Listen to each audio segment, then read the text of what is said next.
স্কুলে আসছিলাম রিয়াজউদ্দিন তালুকদার স্কুল। এখানে সাঁতার প্রতিযোগিতা হয়, ছেলেদের হয়, তারপর মেয়েরা সাঁতার দিতে যায়। লাস্ট যে টিম আসলো ওই সাঁতার এক মেয়ে ওই পুকুরের মাঝখানে দুর্বল হয়ে পড়ে, তখন আমাদের উদ্ধারকর্মী যায়, সেটা উদ্ধার করে উপরে ওঠানো হয়, তারপর আমরা হাসপাতাল নিয়ে যাই। সরিষাবাড়িতে সাঁতার প্রতিযোগিতায় শিক্ষার্থী মাঝপথে অজ্ঞান উপস্থিত নেই মেডিকেল টিম পরিচালনা কমিটির দায়িত্বহীনতা। জামালপুর জেলার সরিষাবাড়িতে মাধ্যমিক শিক্ষা প্রতিষ্ঠানের ৫১তম গ্রীষ্মকালীন জাতীয় ক্রীড়া প্রতিযোগিতায় সাঁতারের পূর্ব প্রস্তুতি ছাড়াই অংশ নেয় শিখা নামে এক শিক্ষার্থী সাঁতারের মাঝপথে জ্ঞান হারিয়ে ফেলে। পরে তাকে ফায়ার সার্ভিস কর্মীরা উদ্ধার করে উপজেলা স্বাস্থ্য কমপ্লেক্সে ভর্তি করে। সেখানে উপস্থিত রাখা হয় নাই মেডিকেল টিম। জানা যায়, উপজেলা মাধ্যমিক শিক্ষা অধিদপ্তরের আয়োজনে চলতি বছরে ৫১তম গ্রীষ্মকালীন জাতীয় ক্রীড়া প্রতিযোগিতা অনুষ্ঠিত হচ্ছে। এরই ধারাবাহিকতায় সরিষাবাড়ি উপজেলা মাধ্যমিক শিক্ষা অধিদপ্তরের আয়োজনে দুটি ভেন্যুতে এ খেলা অনুষ্ঠিত হচ্ছে।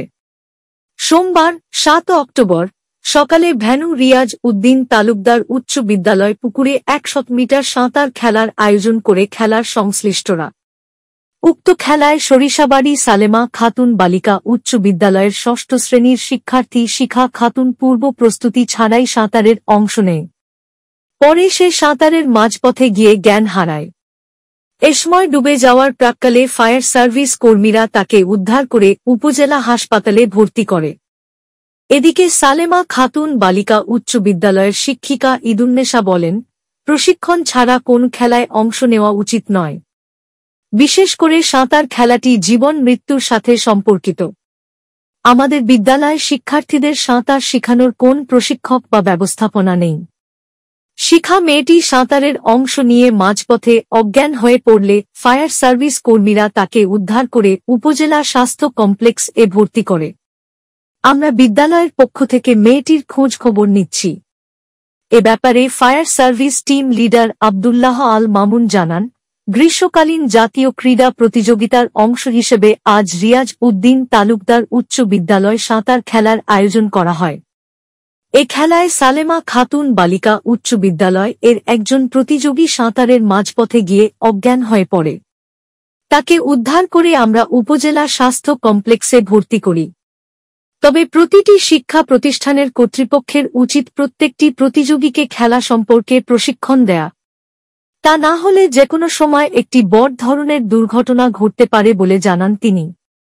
এ বিষয়ে মাধ্যমিক শিক্ষা অফিসার মোজাম্মেল হক বলেন, আমরা খেলা শুরু করার পূর্বে প্রস্তুতিমূলক সভায় সবাইকে অবগত করেছি। প্রতিযোগীদের প্রস্তুত করে তোলার তারা কতটুকু করেছেন জানি না।